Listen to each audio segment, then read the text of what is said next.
नमस्कार दोस्तों, देव भक्ति की शक्ति चैनल में आपका हार्दिक स्वागत है। दोस्तों, यह अलौकिक घटना उस समय की है जब प्रभु श्री राम ने अश्वमेघ यज्ञ का आयोजन किया था।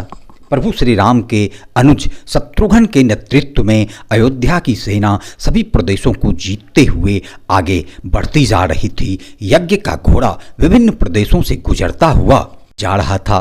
कुछ प्रदेश के राजा समर्पण कर देते तो कहीं घोड़ा पकड़ लिया जाता, तो वहां युद्ध करके शत्रुघ्न लगातार सभी प्रदेशों पर विजय प्राप्त कर आगे बढ़े चले जा रहे थे।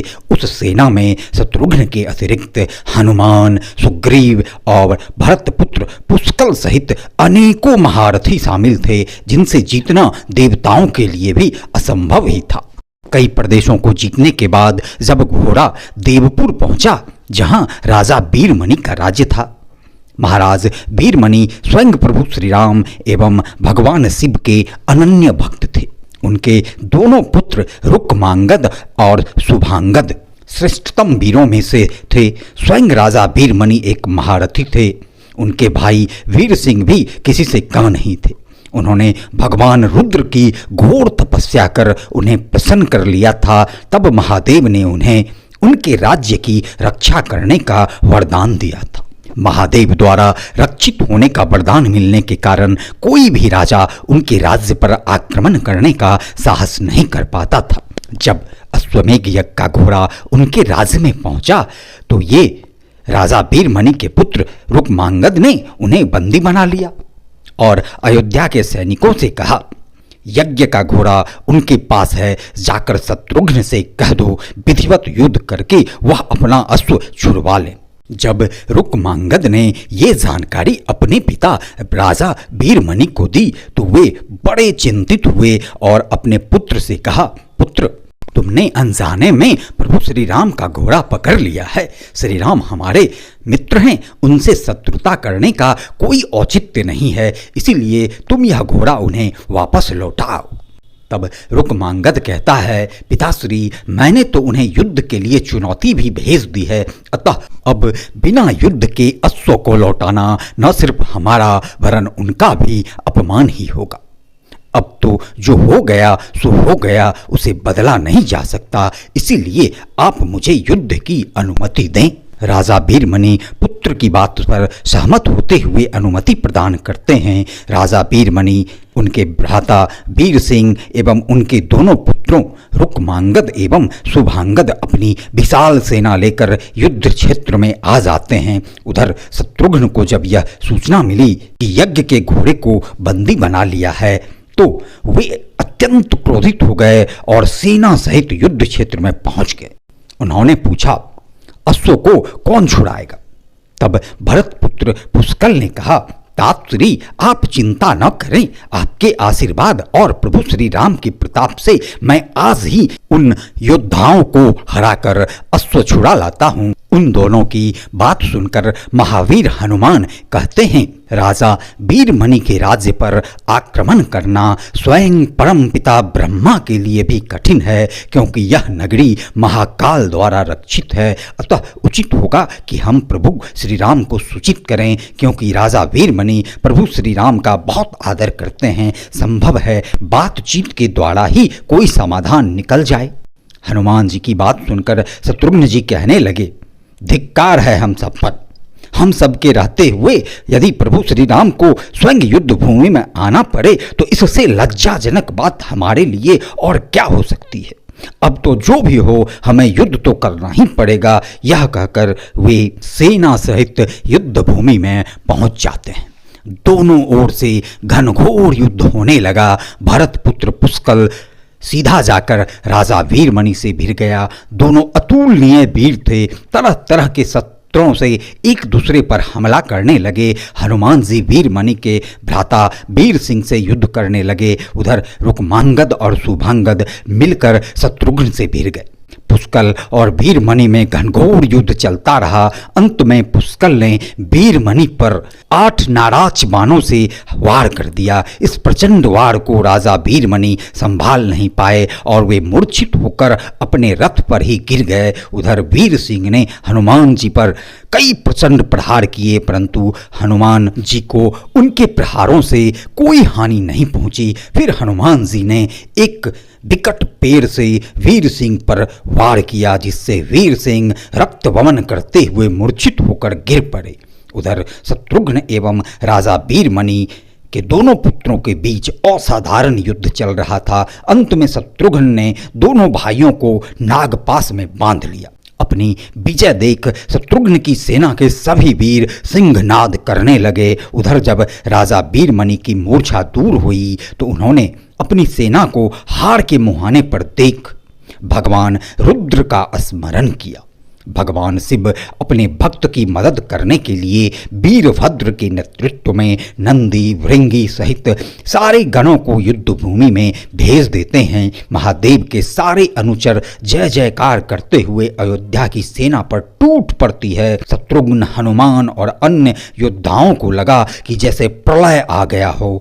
अयोध्या के सैनिक भयानक मुख वाले रुद्रावतार वीरभद्र, नंदी, भृंगी समेत महादेव के सैनिकों को अपने सामने देख भय के मारे कांपने लगते हैं। हनुमान जी ने शत्रुघ्न को बताया कि कैसे वीरभद्र ने बातों ही बातों में दक्ष प्रजापति की मस्तक काट डाली थी। वीरभद्र तेज और समता में स्वयं महाकाल के समान ही है, उसे युद्ध में कैसे हराया जा सकता है। यह सुनकर भरत पुत्र पुष्कल कहने लगे, तात श्री आप चिंतित न हो, जो भी हो हमें युद्ध तो करना ही होगा। यह कहकर पुष्कल वीरभद्र से, हनुमान नंदी से और शत्रुघ्न भृंगी से जा भिड़े। पुष्कल ने लगभग सारे दिव्यास्त्रों का प्रयोग वीरभद्र पर किया, परंतु वीरभद्र ने सबको काट दिया और पुष्कल से कहा, हे बालक, अभी तुम्हारी आयु वीर गति प्राप्त करने की नहीं है, तुम युद्ध भूमि से हट जाओ।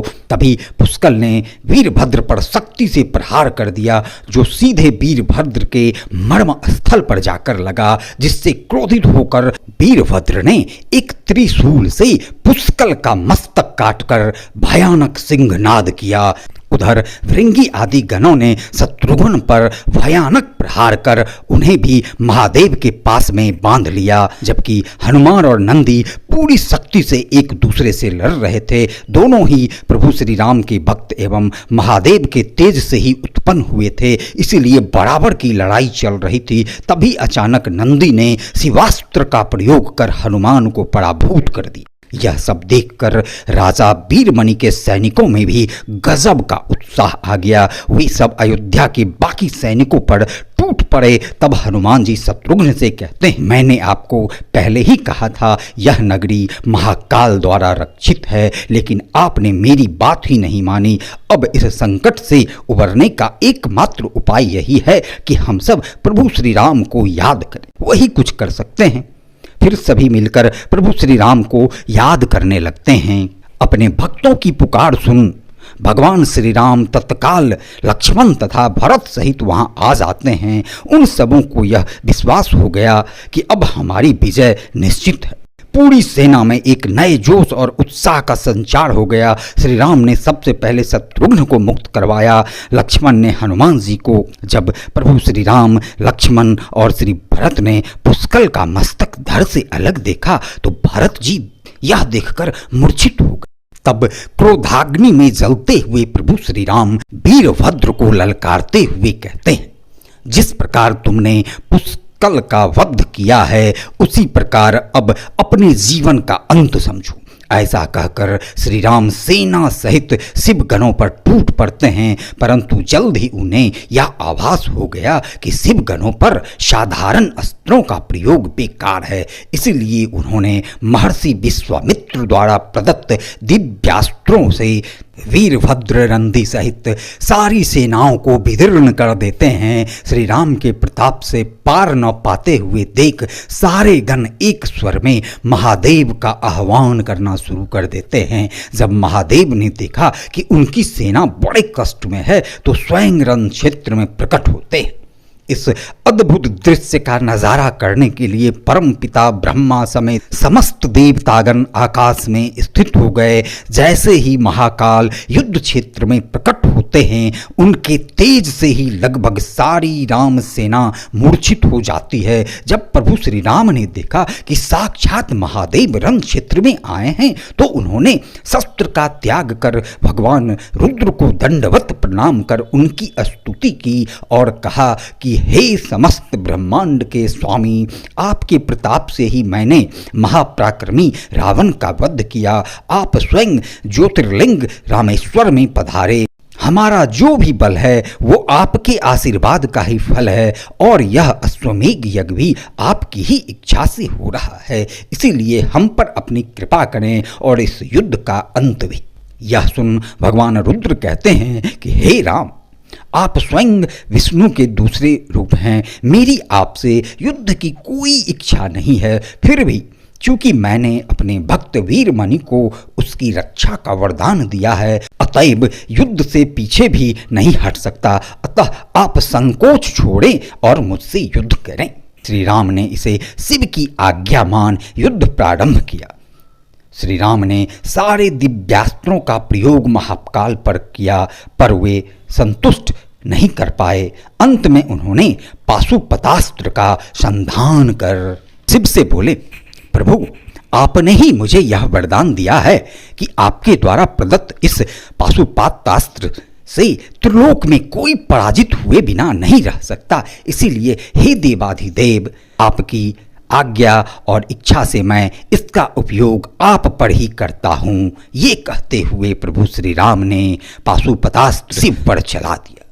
वो अस्त्र सीधा महादेव के हृदय स्थल में समा गया और भगवान रुद्र पूर्णतः संतुष्ट हो प्रसन्नता पूर्वक श्री राम से कहते हैं, हे राम, आपने इस युद्ध में मुझे पूरी तरह संतुष्ट किया, इसीलिए आपकी जो भी इच्छा है वह वर मांग ले। तब प्रभु श्री राम भगवान रुद्र से कहते हैं, हे महाकाल, इस युद्ध में भरत पुत्र पुष्कल समेत असंख्य योद्धा वीर गति को प्राप्त हुए हैं, उन्हें कृपया जीवन प्रदान कीजिए। महादेव ने मुस्कुराते हुए तथास्तु कहा और पल भर में ही पुष्कल सहित सभी वीर सेनानी जीवित हो उठे। फिर भगवान रुद्र की आज्ञा से अश्वमेघ यज्ञ का घोड़ा श्री राम को लौटा दिया जाता है। राजा वीरमणि अपना राज्य पुत्र रुक्मांगद को सौंप शत्रुघ्न के साथ अश्वमेघ घोड़ा के साथ यात्रा पर आगे की ओर चल पड़ते हैं। तो दोस्तों, हमारी आज की ये पौराणिक कथा कैसी लगी, कृपया कमेंट कर हमसे अपने विचार अवश्य साझा करें एवं अपने परिचितों के साथ इसे जरूर शेयर करें। धन्यवाद।